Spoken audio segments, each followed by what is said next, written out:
اعوذ باللہ من الشیطان الرجیم بسم اللہ الرحمن الرحیم ومن الناس من يقول آمنا بالله وباليوم الآخر وما هم بمؤمنين يخادعون الله والذين آمنوا وما يخدعون إلا أنفسهم وما يشعرون في قلوبهم مرض فزادهم الله مرضا وَلَهُمْ عَذَابٌ أَلِيمٌ بِمَا كَانُوا يَكْذِبُونَ وَإِذَا قِيلَ لَهُمْ لَا تُفْسِدُوا فِي الْأَرْضِ قَالُوا إِنَّمَا نَحْنُ مُصْلِحُونَ أَلَا إِنَّهُمْ هُمُ الْمُفْسِدُونَ وَلَكِنْ لَا يَشْعُرُونَ صدق اللہ العظیم۔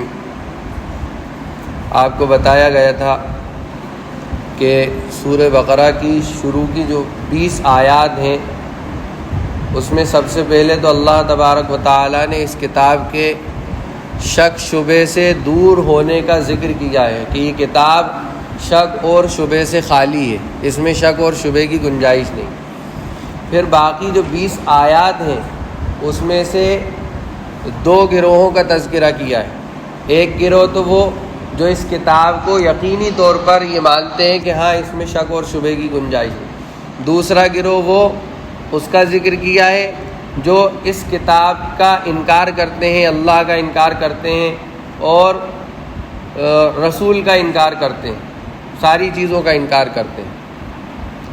اور پھر ان میں سے جو 2 آیتیں تھیں، 5 آیتوں کے اندر تو ماننے والوں کا ذکر ہے 20 میں سے، اور پھر 2 جو پچھلے ہفتے کی تھیں 2 آیتیں، اس کے اندر ایسے نہ ماننے والے جو کھلم کھلا کفر پر ڈٹے اور اڑے ہوئے تھے، ایسے لوگوں کا 2 آیتوں میں ذکر ہے کہ ان الذین کفروا سواء علیہم اانذرتہم ام لم تنذرہم لا یؤمنون، کہ آپ ان کو کتنا ہی سمجھائیے، کتنا ہی ڈرائیے، آپ ان کو ڈرائیں یا نہ ڈرائیں یہ ایمان نہیں لائیں گے۔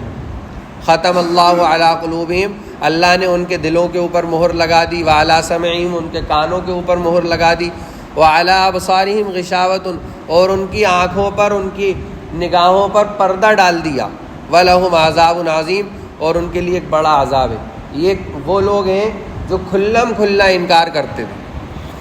اب جو آگے کی 13 آیتیں ہیں ان کے اندر، ان 13 آیتوں میں اللہ تبارک و تعالیٰ نے ان لوگوں کا ذکر کیا ہے جو سامنے تو اپنے آپ کو مسلمان کہتے ہیں لیکن پیٹھ پیچھے جو ہے کفر پر اڑے ہوئے۔ ترجمہ سنیں، وَمِنَ النَّاسِ مَن يَقُولُ آمَنَّا بِاللَّهِ وَبِالْيَوْمِ الْآخِرِ وَمَا هُمْ بِمُؤْمِنِينَ، اور لوگوں میں سے کچھ لوگ ایسے ہیں جو یہ کہتے ہیں کہ ہم اللہ پر اور آخرت کے دن پر ایمان لائے رکھتے ہیں، وَمَا هُمْ بِمُؤْمِنِينَ، لیکن قرآن ان کے بارے میں کہہ رہا ہے کہ حالانکہ وہ ایمان والے نہیں ہیں۔ وہ کہتے ضرور ہیں یہ کہ آمنا باللہ وبالیوم الآخر، کہ ہم اللہ پر اور آخرت کے دن پر ایمان رکھتے ہیں، لیکن قرآن ان کے بارے میں وضاحت کر رہا ہے وما ہم بمؤمنین، کہ وہ ایمان والے نہیں ہیں۔ یخادعون اللہ والذین آمنوا، وہ تو اللہ کو اور ایمان والوں کو دھوکہ دے رہے ہیں، فریب کر رہے ہیں، مکر کر رہے ہیں۔ وما یخدعون الا انفسهم وما یشعرون، درا حالانکہ وہ اپنے آپ کو دھوکہ دے رہے ہیں، اللہ اور ایمان والوں کو دھوکہ نہیں دے رہا، اپنے آپ کو دھوکہ دے رہا ہے، اور ایسا دھوکہ دے رہا ہے کہ انہیں اس کا احساس بھی نہیں ہے، وما یشعرون، کہ انہیں اس کی خبر بھی نہیں ہے کہ وہ اپنے آپ کو ہی دھوکہ دے رہا ہے۔ فی قلوبہم مرض، ان کے دلوں میں بیماری ہے، فزادہم اللہ مرضا، تو اللہ نے ان کی بیماری کو اور بڑھا دیا، وَلَهُمْ عَذَابٌ عَلِيمٌ، اور ان کے لیے ایک بڑا دردناک عذاب ہے، بِمَا كَانُوا يَكْذِبُونَ، اس وجہ سے وہ عذاب، اس وجہ سے کہ وہ جھوٹ بولتے ہیں۔ وَإِذَا قِيلَ لَهُمْ لَا تُفْسِدُوا فِي الْأَرْضِ، اور جب ان سے کہا جاتا ہے کہ زمین میں فساد مت کرو تو وہ کیا کہتے ہیں؟ قَالُوا إِنَّمَا نَحْنُ مُصْلِحُونَ، ارے ہم فساد نہیں کر رہے ہیں، ہم تو اصلاح کا کام کر رہے ہیں۔ ہم کیا کر رہے ہیں؟ ہم تو اصلاحی کا کام کر رہے ہیں، فساد نہیں کر رہا ہے۔ الا، غور سے سن لو، یاد رکھ لو، بات ایسی نہیں ہے۔ انہم ہم المفسدون، یہی ہیں فسادی لوگ۔ وَلَٰكِن لَّا يَشْعُرُونَ، لیکن ان کو پتہ نہیں ہے، یہ اس کا ترجمہ تھا ان آیات کا۔ کتنی آیتیں ہو گئی؟ 1 2 3 4 5 آیتیں، 13 میں سے 5 آیتیں ہو گئی۔ وَمِنَ النَّاسِ مَن يَقُولُ آمَنَّا بِاللَّهِ وَبِالْيَوْمِ الْآخِرِ وَمَا هُم بِمُؤْمِنِينَ۔ تو یہاں کن لوگوں کا ذکر ہے ان 13 آیتوں میں؟ جی منافقین کا۔ کس کا ذکر ہے؟ منافقین کا۔ کیا منافق اس زمانے میں تھے، اللہ کے نبی کے زمانے میں تھے، یا آج بھی ہیں؟ تو اس کے بارے میں علماء کا کہنا یہ ہے کہ منافق کو پہچاننے کی 2 نشانیاں ہوتی ہیں۔ کتنی نشانیاں؟ ہاں، ایک تو یہ کہ اللہ تبارک و تعالی اپنے نبی کو وحی کے ذریعے سے بتا دیتے ہیں کہ دیکھو یہ آدمی جو دکھ رہا ہے تمہیں، یہ ظاہر میں تو تمہارے سامنے ایمان والا بن رہا ہے، نمازوں کی پابندی کر رہا ہے، جماعت سے نماز پڑھ رہا ہے، لیکن یہ اندر سے کافر ہے، اندر سے اس کے نفاق ہے، اسلام کے خلاف باتیں کرتا ہے، سازشیں کرتا ہے، ان لوگوں کے ساتھ جا کر ملتا ہے۔ ایک صورت تو یہ ہوتی ہے منافق کو پہچاننے۔ دوسری صورت ہوتی ہے کہ اس کے اعمال سے، اس کے افعال سے، اس کی باتوں سے سمجھ میں آ جاتا ہے کہ ہاں یہ منافق ہے۔ اچھا، یہاں جن منافقین کا ذکر ہے ان آیتوں کے اندر، یہ یہودی منافق ہیں۔ کیا کہہ رہے ہیں؟ دیکھیے آپ، کیا باریک قرآن نے ان کی باریکی کو پکڑا ہے، ہم اور آپ نہیں سمجھ سکتے اس باریکی کو۔ وہ تو اقرار کر رہا ہے کہ ہم ایمان لاتے ہیں اللہ پر اور آخرت کے دن پر، پھر کیوں کہا قرآن نے کہ وما ہم بمؤمنین، کہ وہ ایمان نہیں لائے؟ کیوں کہا؟ وہ تو کہنا ہے نا کہ ہم تو ایمان لاتے ہیں۔ ارے بھائی، میں کہوں کہ ہاں یہ چیز میں نے بولی تھی، اور کوئی سامنے والا کہے کہ نہیں آپ نے نہیں بولی تھی، تو ڈبل بات سمجھ میں آ رہی ہے نا؟ ہاں، یہ ہے نقطہ یہاں سمجھنے کا۔ اب قرآن آپ کو یہ سمجھانا چاہ رہا ہے کہ وہ اپنی مرضی کے مطابق اللہ پر اور آخرت کے دن پر ایمان لائیں، نبی کی مرضی کے مطابق نہیں لائے۔ نبی کی مرضی کے مطابق لاتے تو وہ یہاں یہ بھی کہتے کہ ہم اللہ پر، رسول پر اور آخرت کے دن پر ایمان لائے ہیں۔ کیا کہتے وہ؟ اللہ پر، رسول پر، آخرت کے دن پر ایمان لائے۔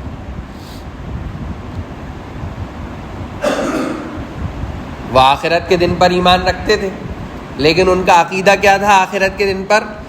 کہ ہم تو نبیوں کی اولاد ہیں، اور عزیر علیہ السلام کو اللہ کا بیٹا مانتے تھے۔ یہود عزیر علیہ السلام کو اللہ کا بیٹا مانتے تھے اور اپنے آپ کو نبیوں کی اولاد کہتے تھے۔ تو ان کا ماننا یہ تھا کہ جو نبیوں کی اولادیں ہیں ان کے اوپر کوئی پکڑ نہیں ہوگی قیامت میں، اور پکڑ ہوگی بھی تو بہت معمولی سی، ہلکی پھلکی ہوگی، زیادہ کچھ نہیں ہوگا، ہمارا کچھ بگڑنے والا نہیں ہے۔ اس اعتقاد پر، اس یقین پر، اس عقیدے کے مطابق وہ آخرت کے دن پر ایمان رکھتے تھے۔ اس لیے یہاں قرآن نے کہا ہے کہ وہ ایمان والے نہیں ہیں۔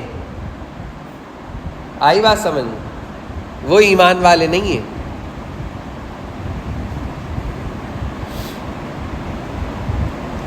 یخادعون اللہ والذین آمنوا وما یخدعون الا انفسهم وما یشعرون، کہ وہ اللہ کو دھوکہ دے رہے ہیں اور ایمان والوں کو دھوکہ دے رہے ہیں۔ اللہ کو کوئی کیسے دھوکہ دے سکتا ہے؟ دے سکتا ہے؟ حالانکہ ان لوگوں کے وہم و گمان میں بھی یہ بات نہیں تھی کہ ہم اللہ کو دھوکہ دے رہے ہیں۔ وہ ان کا خیال نہیں تھا اس طرف، وہ یہ نہیں سوچتے تھے کہ ارے ہم تو اللہ کو دھوکہ دے رہے ہیں، نہیں، وہ دھوکہ دیتے تھے نبی کو اور مسلمانوں کو۔ کیا دھوکہ دیتے تھے؟ کہ یہاں آ کے تو مسلمانوں کے ساتھ مل گئے، اور وہاں جیسے ہی ان سے ملے، قرآن نے آگے تذکرہ کیا ان کا کہ جب وہ اپنے شیاطین سے ملتے تھے، اپنے سرداروں سے نہیں، کس سے ملتے تھے؟ اپنے شیاطین سے۔ وَإِذَا خَلَوْا إِلَىٰ شَيَاطِينِهِمْ قَالُوا إِنَّا مَعَكُمْ، تو ان سے کہتے تھے ارے ہم تو تمہارے ساتھ ہیں، انما نحن مستہزئون، ہم تو وہ ان مسلمانوں کے ساتھ، ان غریبوں کے ساتھ، ان مسکینوں کے ساتھ ہم تو مذاق کرتے ہیں ان کے پاس جا جا کے، ہم تو ان کی بھید کی باتیں لیتے ہیں، اصل تو ہم تمہارے ساتھ ہیں۔ تو اللہ کے رسول کے ساتھ اور ایمان والوں کے ساتھ دھوکہ کرتے تھے۔ تو حدیث میں آیا ہے کہ جو اللہ کے رسول کو یا اللہ والوں کو دھوکہ دے وہ اللہ کو دھوکہ دے رہا ہے، اس لیے یہاں یہ ذکر کیا ہے ڈائریکٹ کہ وہ اللہ کو دھوکہ دے رہا ہے اور ایمان والوں کو دھوکہ دے رہا ہے۔ تو قرآن نے کہا وما یخدعون الا انفسهم، ارے وہ تو اپنے آپ کو دھوکہ دے رہا ہے، اپنے آپ کو دھوکہ دے رہا ہے۔ کیسے کہ عذاب آ نہیں رہا ان کے اوپر، وہ سوچ رہا ہے عذاب آئے گا ہی نہیں، تو وہ دھوکے میں پڑے ہوں گے، اپنے آپ میں دھوکے میں پڑے ہوں گے۔ اب ایک دم ان کے اوپر جب عذاب آئے گا تب پتہ چلے گا ان کو کہ ارے ہم تو اپنے آپ کو دھوکہ دے رہے تھے، ہم تو اللہ اور اللہ کے رسول کو اور ایمان والوں کو دھوکہ تھوڑی دے رہے تھے۔ وما یشعرون، اور ان کو پتہ ہی نہیں ہے، یہ بات پتہ ہی نہیں ہے انہیں کہ ایک دم عذاب آ جائے گا اور اس وقت ہمارے سامنے سارا 2 اور 2 4 ہو جائے گا، دودھ اور پانی الگ ہو جائے گا، دودھ کا دودھ پانی کا پانی، کہہ رہے یہ کیا ہوا۔ پھر آگے فرمایا فی قلوبہم مرض، ان کے دلوں میں بیماری ہے، بیماری ہے۔ بیماری کس چیز کو کہتے ہیں؟ جو جسم کے اندر جو چیزیں معتدل ہوتی ہیں، جیسے شوگر ہر ایک کے اندر، ڈاکٹر کہتے ہیں ہر ایک کے اندر پائی جاتی ہے، لیکن وہ اعتدال پر رہتی ہے، درمیانی رہتی ہے۔ اب جب وہ بڑھ جائے تو پھر کیا کہنے لگتے ہیں ہم اسے؟ ارے یہ شوگر کے مریض ہو گئے، الگ سے کوئی چیز نہیں آئی ان کے اندر۔ تو بیماری اس کو کہتے ہیں، جو مرض اس کو کہتے ہیں جو اعتدال سے آگے بڑھ جائے، کوئی بھی چیز جسم کی، روح کی اعتدال سے آگے بڑھ جائے۔ اگر روح کی ہے تو وہ روحانی نقصان پہنچائے گی، اور جسم کی ہے تو جسمانی نقصان پہنچائے گی۔ جنید بغدادی رحمۃ اللہ علیہ نے لکھا ہے، فرماتے ہیں کہ جو دل کی بیماری ہوتی ہے اس کے بڑھنے کی وجہ کیا ہوتی ہے، جو اس وقت بہت عام ہو گئی ہے، میں خود اس کے اندر ملوث ہوں، یہ سمجھیے آپ۔ اب سوچیے آپ کتنی عام ہو گئی ہوگی۔ روح کی بیماری، دل کی بیماری اتنی عام ہو گئی ہے کہ ہر ایک اس کے اندر ملوث ہو گیا، ہر ایک کو وہ بیماری لگی ہوئی ہے۔ تو وہ دل میں بیماری کیسے پیدا ہوتی ہے؟ تو جنید بغدادی رحمۃ اللہ علیہ فرماتے، لکھا ہے مفتی شفیع صاحب رحمۃ اللہ علیہ نے، کہ آدمی جب خواہشات نفس پر چلنے لگتا ہے، نفسانی خواہشات کا پیروکار ہو جاتا ہے، اس کی اتباع کرنے لگتا ہے، بس جو نفس کہے گا وہ اس پہ عمل کروں گا، میں جو میرے دل میں آئے گا وہ کروں گا۔ نفسانی خواہشات پر چلنا، ان نفسانی خواہشات کی وجہ سے یہ بیماری پیدا ہوتی ہے دل کے اندر، یہ بیماری دل کے اندر پیدا ہوتی ہے۔ اب ان منافقین کے اندر یہ بیماری پیدا ہو گئی، کیا بیماری؟ کہ ایمان والوں کو دیکھ دیکھ کر جل رہا ہے۔ جب فتوحات کا دور شروع ہوا، جنگ فتح ہوئی، مال غنیمت کثرت سے آنے لگا، اب ان کو حسد ہو رہی ہے، جلن ہو رہی ہے، ارے مسلمان اتنی ترقی کر رہے ہیں، ارے یہ اب نہ کسی سے کہہ سکتے۔ جب آدمی کسی سے کہہ دیتا ہے تو کیا ہو جاتا ہے؟ دل کیا ہو جاتا ہے؟ ہلکا ہو جاتا ہے۔ اب وہ گلے میں ہڈی اٹک گئی، نہ اگلنے کی نہ نگلنے کی، کہیں تو کس سے کہیں؟ اب وہ اندر ہی کڑ رہے ہیں، روحانی بیماری بھی لگ گئی، جسمانی بیماری بھی لگ گئی، اسی میں کڑن میں بس لگے ہوئے، کمزور ہو رہا ہے، مر رہا ہے، کچھ بھی ہو رہا ہے۔ تو پھر کیا کیا اللہ نے؟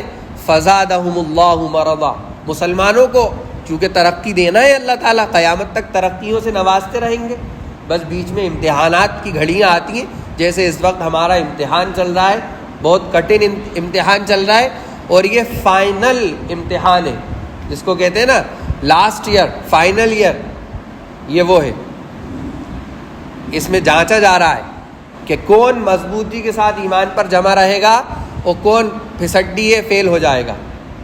یہ وہ گھڑی چل رہی ہے جو اس وقت کا دور چل رہا ہے نا، جس میں آپ اور ہم جی رہے ہیں، 22 سال 25 سال 30 سال 35 سال 60 سال 70 سال والے، ہر ایک اس وقت امتحان کی گھڑی میں جی رہا ہے، ہر ایک جی رہا۔ فزادہم اللہ مرض۔ تو اب جب مسلمانوں کی ترقی ہوگی تو خود بخود ان کی جلن کیا ہوگی ہے؟ ارے ان کی جلن اور کیا ہوتی جائے گی؟ بڑھتی جائے گی۔ جیسے جیسے مسلمان ترقی کریں گے ان کی جلن بڑھتی جائے گی، تو ان کے دل بیمار ہوتے جائیں گے ہوتے جائیں گے ہوتے جائیں گے، یہاں تک کہ دنیا میں بھی ہلاکت ہوگی اور آخرت میں بھی ہلاکت ہوگی۔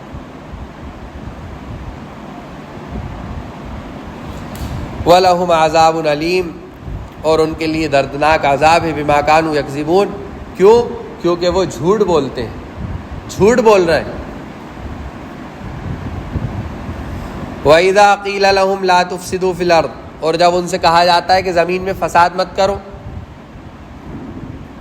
تو وہ کیا سمجھے کہ ہم سے یہ کہا جا رہا ہے کہ قتل مت کرو، ڈاکہ مت ڈالو، بدکاری مت کرو، چوری مت کرو، یہ سب مت کرو۔ وہ منافقین کیا سمجھے کہ ہم سے یہ سب کہا جا رہا ہے، تو انہوں نے کہا کہ نہ ہم قتل کرتے، نہ ہم چوری کرتے، نہ ہم ڈاکہ ڈالتے، کچھ بھی تو نہیں کرتے، تو ہم فساد مچانے والے کیسے ہوئے؟ تو پھر انہوں نے کہہ دیا انما نحن مصلحون، ہم تو ارے اصلاح کا کام کر رہے ہیں، ہم فساد تھوڑی مچا رہے ہیں۔ فساد کا مطلب تو عام ہر شخص یہی جانتا ہے، چوری، زناکاری، قتل گیری، یہ سب فسادات ہوتے ہیں۔ لیکن قرآن نے جس فساد کی طرف اشارہ کیا ہے وہ فساد کائے کا فساد ہے؟ وہ فساد اخلاقی فساد ہے، اخلاقی فساد ہے کہ تم یہاں آ کے تو جی حضوری کرتے ہو اور وہاں جا کے ان کے ساتھ مل جاتے ہو، ان سے کہتے ہو کہ ہم تمہارے ساتھ ہیں، ان کو یہاں کی ساری خبریں پہنچاتے رہتے ہو، آپس میں لڑانے کے کام کرتے ہو۔ تم نہیں لڑتے لیکن لڑانے کے کام کرتے ہو، یہ بھی فساد ہے۔ جب ایک انسان کے اندر یہ بیماری پیدا ہو جائے گی، اس کے اخلاق خراب ہو جائیں گے، تو پھر کیا ہوگا؟ کوئی قانون، کوئی دستور اس کے کسی کام کا ہوگا؟ اصل تو انسان کا خود کا سدھرنا ہے کہ اس کی اخلاقی زندگی بھی سدھری ہوئی ہو۔ اور اللہ کے نبی صلی اللہ علیہ وسلم دنیا میں جو آئے تھے وہ انسان کو انسان بنانے کے لیے آئے تھے، بااخلاق بنانے کے لیے آئے تھے۔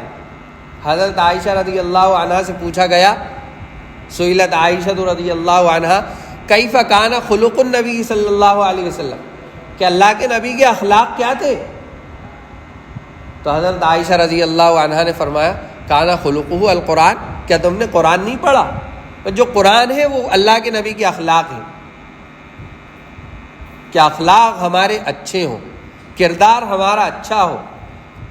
یہ سب تو برائیاں ہیں، بڑی برائیاں ہیں، قتل کرنا، ڈاکہ ڈالنا، زنا کرنا، بدکاری کرنا وغیرہ وغیرہ، لیکن ایک با اخلاق آدمی ہونا یہ ہے اصل، با کردار ہونا یہ ہے اصل۔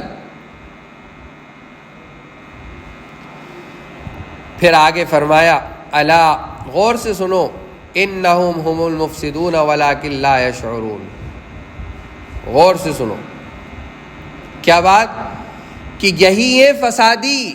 ایک تو ہوتا ہے یہ فسادی ہیں، لیکن قرآن تاکید سے کہہ رہا ہے انہم هم المفسدون، کہ یہی ہے فسادی، ولکن لا یشعرون، لیکن ان کو اس بات کا بھی احساس نہیں ہے کہ یہ فسادی ہیں، اس بات کا بھی احساس نہیں ہے۔ آگے انہی آیات کے اندر ایمان اور کفر کی بحث ہے اور ایک عقیدے کی بحث ہے جو انشاءاللہ اس کو اگلی آیتوں کے ساتھ ملا کے پورا کیا جائے گا۔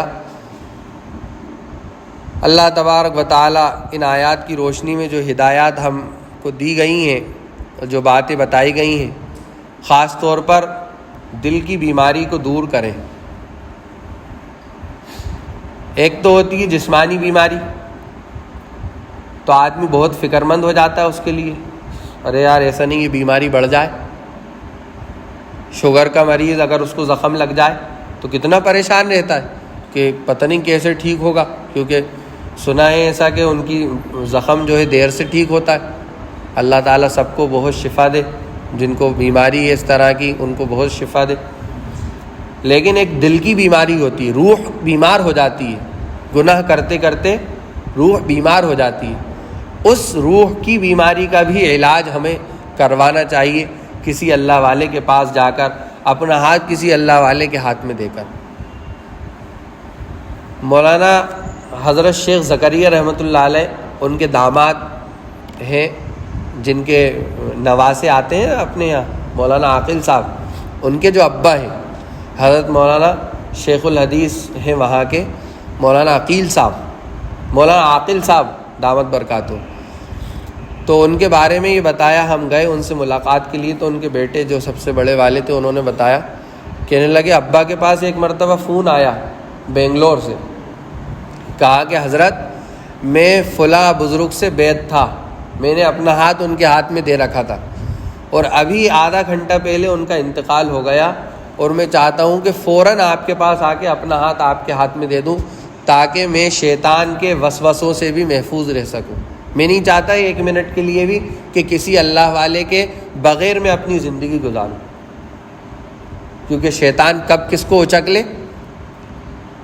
ایک واقعہ اور سناتا ہوں میں آپ کو، غالباً حضرت مولانا رشید احمد گنگوہی رحمۃ اللہ علیہ کا واقعہ ہے، یا مولانا خلیل احمد صاحب سہارنپوری رحمۃ اللہ علیہ کا واقعہ، ان دونوں میں سے کسی ایک کا ہے۔ بڑا جلسہ ہوا سہارنپور کے اندر، بڑی تعداد میں لوگ جمع ہوئے، بڑا بزرگوں کا دور تھا، حضرت رائے پوری، حضرت شیخ الہند، حضرت تھانوی، حضرت گنگوہی، بڑے بزرگوں کا دور تھا وہ۔ تو کچھ لوگ اس جلسے سے فارغ ہو کر جا رہے تھے اپنے اپنے گھروں پر، تو ٹرین میں جو ہے کچھ علماء اور کچھ ساتھی بیٹھے ہوئے تھے، تو وہ جو سیٹیں ہوتی ہیں سامنے کی سیٹ پہ کوئی سادھو بیٹھا ہوا تھا۔ اس سادھو نے دیکھا کہ یہ ملا مولوی جا رہا ہے کہیں، ان میں سے ایک کو بلایا کہ لاؤ، بٹھایا اپنے سامنے، کہاں سے آ رہے ہو، کیا ہے، بتایا کہ وہاں جلسے میں گئے تھے۔